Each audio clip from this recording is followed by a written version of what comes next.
오늘도 하나님의 은혜와 사랑과 평강, 주님이 주시는 능력, 위로와 그리스도의 향기가 든든한 교회와 이 말씀을 듣는 모든 분들에게 함께하기를 진심으로 축원드리겠습니다. 오늘 우리에게 주시는 축복의 말씀은 골로새서 3장 12절로 17절을 통해서 택함 받은 자의 새 생활 하는 제목으로 함께 은혜를 나누고자 합니다. 하나님의 백성, 천국 백성, 즉 성도들은 하나님의 택하심을 받은 거룩한 구별된 백성입니다. 택함 받았다고 하는 말은 하나님께서 특별히 수많은 사람 가운데 나를 뽑아주셨다, 그런 뜻입니다. 이 말씀이 이사야 43장 1절로 3절 여러분 기억하고 있죠? 야곱아, 너를 창조하신 여호와께서 지금 말씀하시느니라. 이스라엘아, 너를 지으신 이가 말씀하시느니라. 너는 두려워하지 말라. 내가 너를 구속하였고 내가 너를 지명하여 불렀나니 너는 내 것이다.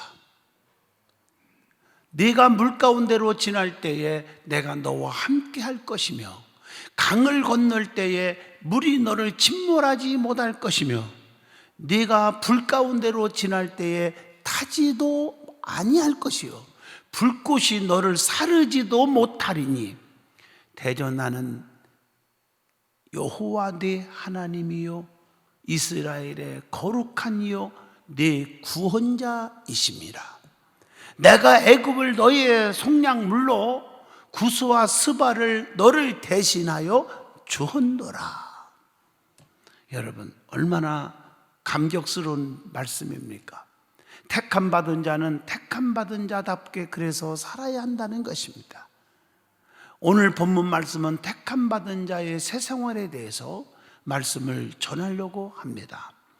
택함 받은 자는 용서와 사랑과 화평과 감사로 신령한 교제를 나누는 생활을 해야 한다는 것입니다. 분명한 것은 우리 하나님께서는 택함 받은 자들을 어떻게 하십니까? 책임져 주신다는 거예요. 물 가운데 가도 침몰하지 못하고 불꽃 가운데서도 안 타 죽게 하겠다라고 하는 어떤 환난과 풍파와 고난의 역사가 우리 앞에 펼쳐진다 할 때라도 우리에게 해를 당하지 않도록 지켜주신다고 보장하고 있단 말이에요. 그러면 어떻게 살아가는 것이 택함 받은 자의 새 생활인가? 오늘 이 본문 말씀에 답을 주고 있습니다. 저와 여러분이 큰 은혜가 되기를 바랍니다. 첫 번째, 긍휼과 자비와 겸손과 온유와 오래 참음의 옷을 입어야 한다고 했습니다. 오늘 본문 12절 말씀을 함께 읽어봅니다. 그러므로 너희는 하나님이 택하사 거룩하고 사랑받은 자처럼 긍휼과 자비와 겸손과 온유와 오래 참음을 옷 입고, 이렇게 말씀하고 계세요. 오늘 이것은 거룩한 백성들이 지녀야 할 새로운 성품들이라고 말하는 것입니다. 오늘 여러분 이런 성품들을 소유할 수 있기를 바랍니다. 긍휼이라는 말이 무슨 뜻일까요? 고통이나 역경에 처한 자에 대한 부드러운 동정심을 말합니다. 그러므로 믿음의 사람은 긍휼을 베풀 줄 알아야 된다는 것이고, 또 자비라고 했는데 자비는 마음에 악의가 없고 너그럽고 친절한 자세를 말할 때 자비라는 단어를 씁니다. 겸손하라고 했는데 겸손은 하나님께 대하여 낮은 자세를 취하는 것입니다. 근본적으로 하나님께서는 겸손한 자를 쓰시고 교만한 자를 어떻게 합니까? 교만한 자를 물리친다고 했어요. 야고보서 4장 6절에 하나님이 교만한 자를 물리치고 겸손한 자에게 은혜를 주신다 하였느니라. 그 다음에 온유하라고 했는데 온유는 회개와 겸손에서 나오는 아주 부드러운 심정을 말할 때 온유라고 합니다. 그러므로 택함 받은 백성은 긍휼과 자비로 자신을 단장하고 온유와 겸손하신 주님의 성품을 닮아 가야 한다는 말씀입니다. 그리고 성도가 입어야 할 옷이 있다고 그랬죠. 무엇을 입어야 합니까? 욥기서 29장 14절에 보면 내가 의를 옷으로 삼아 입었으며 의의 옷. 또 로마서 13장 12절 보면 우리가 어둠의 일을 벗어버리고 빛의 갑옷을 입자. 빛의 갑옷의 옷을 입어야 돼요. 에베소 4장 24절 보면 하나님을 따라 의와 진리의 거룩함으로 지으심을 받은 새 사람을 입으라, 이렇게 말했어요. 에베소 6장 11절에 보면 마귀의 관계를 능히 대적하기 위하여 하나님의 전신갑주를 입으라, 영적인 무기로 무장하라는 거예요. 계시록 19장 7절로 8절에 보면요, 의의 세마포를 입어야 한다고 말씀하고 계십니다. 그러면 성도가 입어야 할 옷이 있으면 또 벗어야 할 것들이 있지 않겠습니까? 무엇을 벗어야 합니까? 성경에 답이 나와요. 마태복음 12장 31절 보면 사람에 대하여 모든 죄와 모독은 사하심을 얻되 성령을 모독하는 것은 사하심을 얻지 못하겠고, 모독하는 거 이거 벗어버려야 돼요. 에베소 4장 22절 보면 너희는 유혹의 욕심을 따라 썩어져가는 구습을 따르는 옛사람을 다 어떻게 벗어버리고, 그래서 옛사람이 벗어져야 돼요. 에베소 4장 25절 거짓을 버리고 각각 그 이웃과 더불어 참된 것을 말하라. 거짓을 버려야 돼요. 저도 목회하면서 보면 진실한 자들이 교회 안에서 성도들이 성공하고 하나님의 은혜 속에 사는 것을 봅니다. 처음에는 진실하지 못하고 거짓을 가지고 살아가면, 남을 속이고 살아가면 잘 되는 것 같아도 얼마 안 가서 다 드러나게 돼요. 모든 것이 다 그렇게 돼 있어요. 에베소서 4장 26절 보면 분을 내어도 죄를 짓지 말며 해가 지도록 분을 품지 말라. 분노를 다 버리라는 거예요. 골로새서 3장 8절에 봐도 부끄러운 말들을 다 벗어버리라 그랬어요. 우리가 말하는 부끄러운 말들 있죠. 노여움, 악의, 비방, 수군수군, 뭐 이런 부끄러운 말들 다 벗어버려야 돼요. 골로새서 3장 9절에 또 말씀합니다. 너희가 서로 거짓말을 하지 말라. 옛사람과 그 행위를 벗어버리고 옛사람의 행위를 벗어버려야 한다 말씀하고 있어요. 히브리서 12장 1절 보면 모든 무거운 것과 얽매이기 쉬운 죄를 벗어버리고, 이렇게 말했어요. 정말 중요한 말씀들이죠. 새 사람으로 옷 입고 살아가는 사람. 두 번째, 피차 용서하며 사랑의 띠를 매야 한다고 했어요. 본문 13절로 14절이죠. 누가 누구에게 불만이 있거든 서로 용납하여 피차 용서하되 주께서 너희를 용서해 준 것 같이 너희도 그리하고 이 모든 것 위에 사랑을 더하라. 이는 온전하게 매는 띠니라. 이렇게 말씀하고 계십니다. 사도 바울은 사랑의 단계를 세 가지로 얘기하고 있죠. 사랑이라는 단어가 나오기 전에 첫째가 용납의 단계가 있어야 돼. 진정한 사랑의 단계까지 오려면 첫째가 용납의 단계예요. 용납이 뭡니까? 서로 용납하라 하는 말은 상대방이 어떻게 나오든지 간에 변함없이 상대해주고 대해주는 그런 것을 용납한다, 이렇게 말하는 거예요. 똑같이 대해주라. 두 번째 단계가 용서의 단계입니다. 용납하고 용서는 조금 다릅니다. 용서는 누구에든지 악한 감정을 갖지 말고 그리스도께서 용서하신 것 같이 다 덮어주는 그 사랑을 용서라고 말합니다. 하나님께서는요, 마가복음 11장 25절 보면 이렇게 말씀합니다. 아무에게나 혐의가 있거든 용서하라. 그리하여야 하늘에 계신 너희 아버지께서도 너희의 허물을 사하여 주시리라. 그리고 오늘 본문 13절 말씀에도 피차 용서하라는 말씀이 나오죠. 누가 누구에게 불만이 있거든 서로 용납하여 피차, 그 다음에 용서하되, 주께서 너희를 용서하신 것 같이 너희도 그리하고, 이렇게 말씀해서 그 다음에 이제 세 번째 단계가 사랑의 단계가 오는 겁니다. 용납하고 용서하고 그 다음에 사랑이 오는 겁니다. 부부지간이나 형제지간이나 성도 사이나 다 마찬가지예요. 이웃끼리도 마찬가지고, 사랑은 율법의 완성입니다. 로마서 13장 10절에 사랑은 이웃에게 악을 행하지 아니하나니 그러므로 사랑은 율법의 완성이니라. 야고보서 2장 8절 보면 사랑이 뭡니까? 최고의 법이에요. 너희가 만일 성경에 기록된 대로 내 이웃 사랑하기를 내 몸과 같이 하라 하신 최고의 법을 지키면 잘하는 것이거니와, 이렇게 말하고 있어요. 그리고 사랑은요, 은사 중에 최고의 은사입니다. 고린도전서 12장 31절 보면 너희는 더욱더 큰 은사를 사모하라. 내가 또한 가장 좋은 길을 너희에게 보이리라, 이렇게 말하고 있습니다. 그리고 사랑이 뭐냐? 최고의 덕목입니다. 덕목. 베드로후서 1장 7절 보면 경건의 형제의 우애를 형제의 우애에 사랑을 더하라, 이렇게 말하고 있어요. 저도 목회하면서 44년 동안 보면 이 사랑이 충만한 사람들은 정말 모든 일이 행복하게 살아가는 걸 봐요. 가정도 자녀들도 잘 풀리고 행복이 와요. 그런데 이 진정한 사랑의 단어조차도 이해를 못하고 살아가는 사람들이 너무 많잖아요.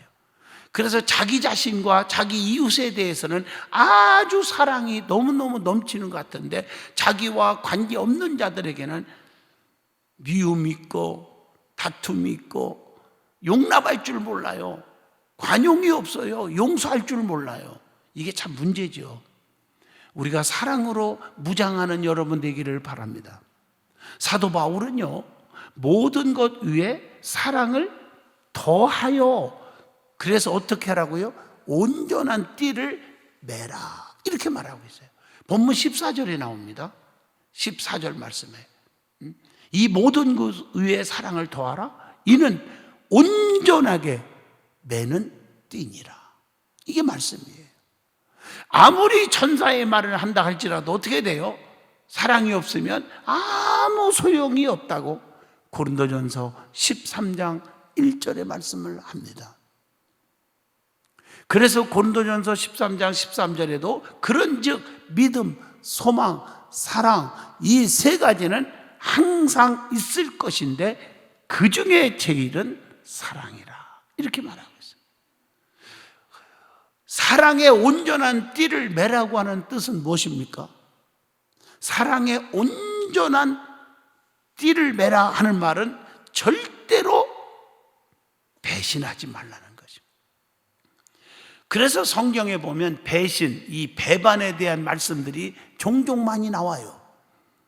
자, 호세아 13장 16절 봐도 사마리아가 그들이 하나님을 배반하였으므로 형벌을 당하여 칼에 엎드려질 것이요. 하나님을 배반하면 형벌을 받아. 오늘 여기서 하나님을 배반한다는 말을요, 하나님을 안 믿는다, 하나님을 버린다, 이런 뜻만으로만, 그것도 배반인 중에 배반이지만 그 외에도 하나님의 법도를 지키지 않는 것, 하나님의 뜻을 저버리고 살아가는 것, 이게 하나님을 배반하는 것입니다. 하나님을 전적으로 따르지 않고 곁길로 가는 길, 이게 배반의 길입니다. 그래서 사도행전 1장 16절로 19절 보면 가룟 유다 얘기가 나오잖아요. 가룟 유다는 주님을 배반함으로 비참한 최후를 맞이했다는 거 여러분 잘 아시고 계십니다. 특별히 무엇보다도 믿음을 배반하는 것은 불신자보다 더 악하다고 디모데전서 5장 8절에 말씀하고 계십니다. 에레미야 애가 1장 2절에 보면 그에게 위로하는 자가 없고 친구들도 다 배반하여 원수들이 되었도다. 친구의 배반으로 원수가 되었다. 서로가 배반하면 원수가 되는 거예요. 하나님과의 원수, 인간관계의 원수, 주회중과의 원수, 성도들끼리 원수 맺고 살지 않기를 주의 이름으로 축복합니다. 사무엘하 18장 14절로 15절에 봐도 압살롬처럼 자식이 부모를 배반하면 최후가 어떻게 돼요? 비참하게 죽는 거예요. 아버지 다윗에게 배반했잖아요. 권세를 가지려고. 압살롬이가 그러다가 자기가 압사당해 죽은 거 아닙니까? 또 주의 종을 배반하여 하나님께 버림받은 자가 있죠. 사무엘상 13장 12절로 14절 보세요. 사울과 주의 종 사무엘과의 관계가 얼마나 처음에 좋았는데, 그래서 사무엘을 통해서 사울을 이스라엘의 초대 왕으로 기름 부어 세웠거든요. 근데 사울 왕이 사무엘을 배반하고 자신이 번제를 드리다가 하나님으로부터 버림을 받았다고 사무엘상 13장 12절로 14절에 나옵니다. 목회권까지 건드는 거예요. 목회자가 해야 할 일까지 이러고 저러고 건들다가 저렇게 비참한 비극을 맛보았어요. 자, 그 다음에 우리가 서로 사랑하라 하는 것인데, 사랑하는 것이 뭐냐? 성경은 뭐라고 했어요? 이것이 새 계명이라고 했어요. 요한복음 13장 34절 보면 새 계명을 너희에게 주노니 서로 사랑하라. 내가 너희를 사랑한 것 같이 너희도 서로 사랑하라. 이렇게 말하고 있습니다. 사랑은요, 베드로전서 4장 8절에 뭐라고 말했어요? 어떤 사람은 사랑이 무엇입니까? 눈물의 씨앗입니다. 애롭고 고독한 겁니다. 슬픈 겁니다. 아유, 괴로운 겁니다. 그래서 우리는 사랑하지 않으려고 합니다. 아주 미련한 사람들이 있죠. 사랑이 그게 아니고요, 베드로전서 4장 8절 보면 무엇보다도 뜨겁게 서로 사랑할지니 사랑은 허다한 죄를 덮느니라, 이렇게 말하고 있습니다. 남들은 나의 허물을 덮어주기를 원하면서 자기는 남을 덮을 줄 모르면 이것은 정말 잘못된 사람들입니다.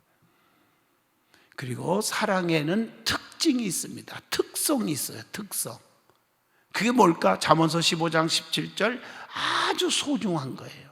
사랑은 소중한 거라고 말했어요.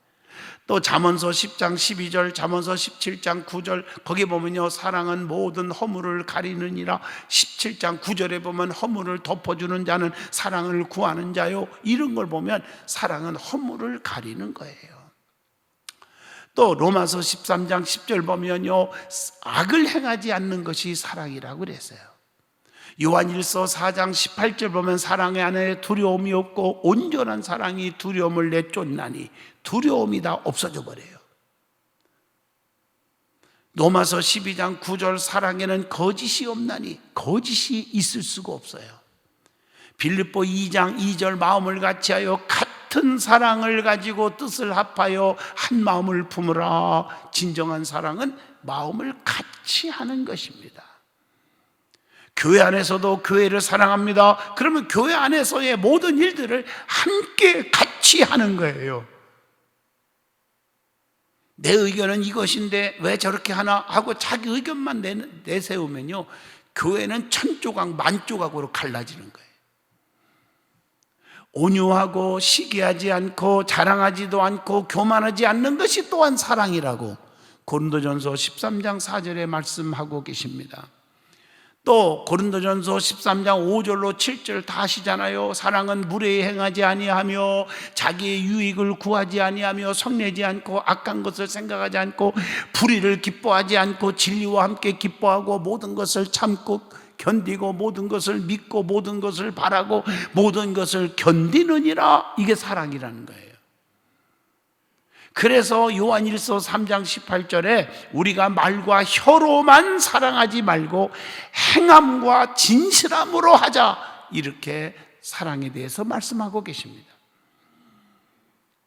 그런데 성경에 보면 우리가 주는 교훈들이 많이 있는데 그 중에서 사랑을 하라 그랬는데 절대로 사랑하지 말아야 할 것도 있어요. 그게 뭘 사랑하면 안 되느냐? 자, 시편 52편 3절 보면 악과 거짓은 사랑하지 말으라고 했어요. 요한일서 2장 15절 보면 세상을 너무 사랑하지 말라고 했어요. 데마가 세상이 너무 좋고 사랑해서 사도 바울을 배신하고 떠났다고 했어요, 성경에. 그래서 바울의 가슴에 못을 박았어요. 주의 종 가슴에. 세상이 너무 좋아서. 이사야 1장 23절 보면 뇌물을 사랑하지 말라. 여러분, 뇌물 좋아하다가 나중에 큰일 납니다. 평생에 뇌물을 좋아하지 않기를 바랍니다. 에레미야 2장 25절 보면 이방신을 사랑하지 말아라 그랬어요. 하나님에 의해 다른 신을 섬기고 사랑하면 안 됩니다. 근데 성경에 우상 섬기면 하나님과 원수가 된다고 했잖아요. 근데 우상 중에 보이지 않는 우상 있잖아요. 하나님보다 더 좋아하는 것, 물질, 재물, 명예, 지식 이런 것들을 더 좋아하면 그게 우상이 되는 것입니다. 그래서 디모데전서 6장 10절에 돈을 사랑함이 일만 악의 뿌리가 되나니, 여러분 히브리서 13장 5절에도 그래 돼 있어요. 돈을 사랑하지 말고 있는 바를 족한 줄로 알아라. 돈 더 벌자 돈 하다가 믿음 다 떨어지고, 그래서 악의 근원이 돼버린다는 거죠. 있는 줄을 족한 줄 여겨라. 그렇게 사시기를 바랍니다. 그래서 베드로 후서 2장 15절로 16절 보면요, 불의한 싹을 사랑하지 말아야 한다 이렇게 말하고 있습니다. 기독교의 최고의 강조할 점은 뭐예요? 사랑. 예수님께서는 마태복음 22장 37절로 39절에 뭐라고 말했어요? 마음을 다하고 목숨을 다하고 뜻을 다하여 하나님을 사랑하고 내 이웃을 내 몸과 같이 사랑하라 이렇게 말씀하셨어요. 자, 세 번째입니다. 그리스도의 평강이 마음을 주장하게 하여야 한다고 했습니다. 본문 15절 보면 그리스도의 평강이 너희 마음을 주장하게 하라. 너희는 평강을 위하여 한 몸으로 부르심을 받았나니 너희는 또한 감사하는 자가 되라. 이렇게 말씀했어요. 감사함으로 주님께 간절히 기도할 때 그리스도의 평강이 우리의 마음과 생각을 지켜주신다고 빌립보 4장 6절로 7절에 말씀을 하고 있습니다.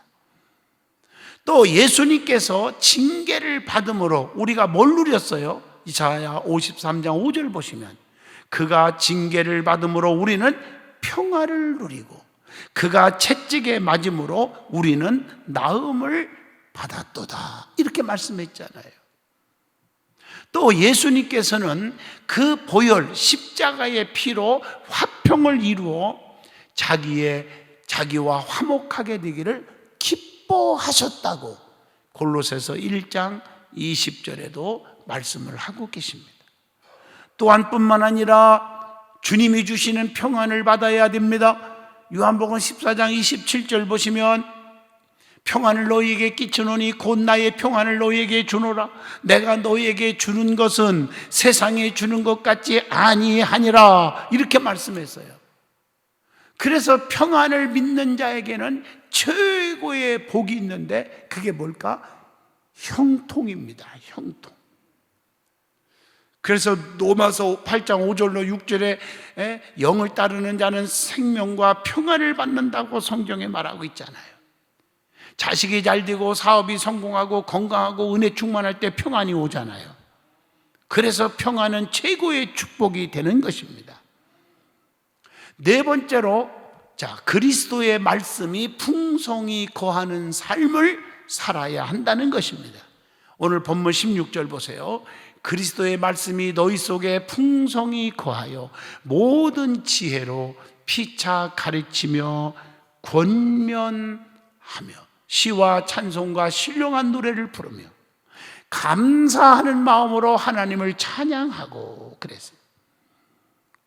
여러분, 여기서 말씀은요, 능력 있는 믿음을 갖게 해주기 때문이에요. 로마서 10장 17절 믿음은 들음에서 나며 들음은 그리스도의 말씀으로 말미암았느니라 그랬잖아요.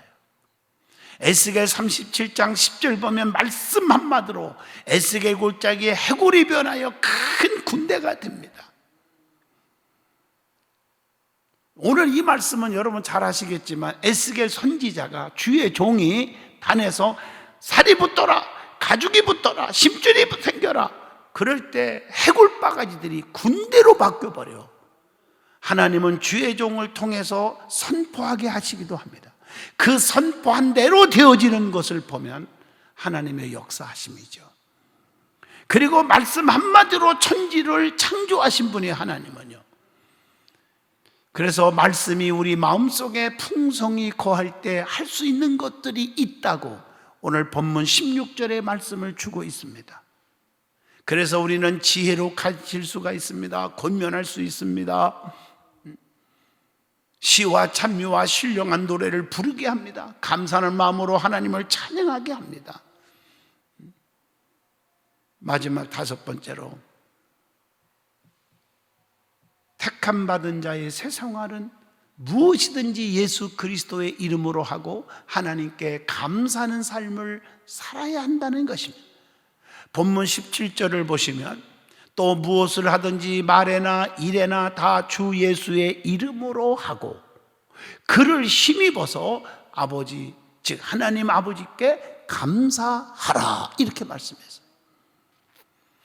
자, 모든 일을 어떻게 해야 돼요? 골로새서 3장 23절, 죽게 하듯 하라는 거예요. 죽게 하듯 하라. 베드로전서 4장 11절 보면 모든 일을 하나님께서 하신 것처럼 하라는 거예요. 사도행전 4장 10절로 12절 보면 초대교회 성도들은요, 예수 그리스도의 이름으로 이적을 행하고 말씀을 전파했다고 했습니다. 결론적으로 말하면 택함 받은 자는 새롭게 변화된 삶을 살아야 한다는 것입니다. 그래서 오늘 이 말씀 5가지를 드렸습니다. 우리의 가슴 속에 새기시고 여러분들은 택함 받은 자의 새 생활로 하나님이 주시는 모든 축복을 받고 사시기를 축원드립니다. 걸어가신 하나님 감사합니다. 은혜와 평강이 넘치고 택함 받은 자의 새 생활이 되게 하시고 하나님의 특별한 은총 속에 살게 하옵소서. 예수 이름으로 기도합니다. 아멘.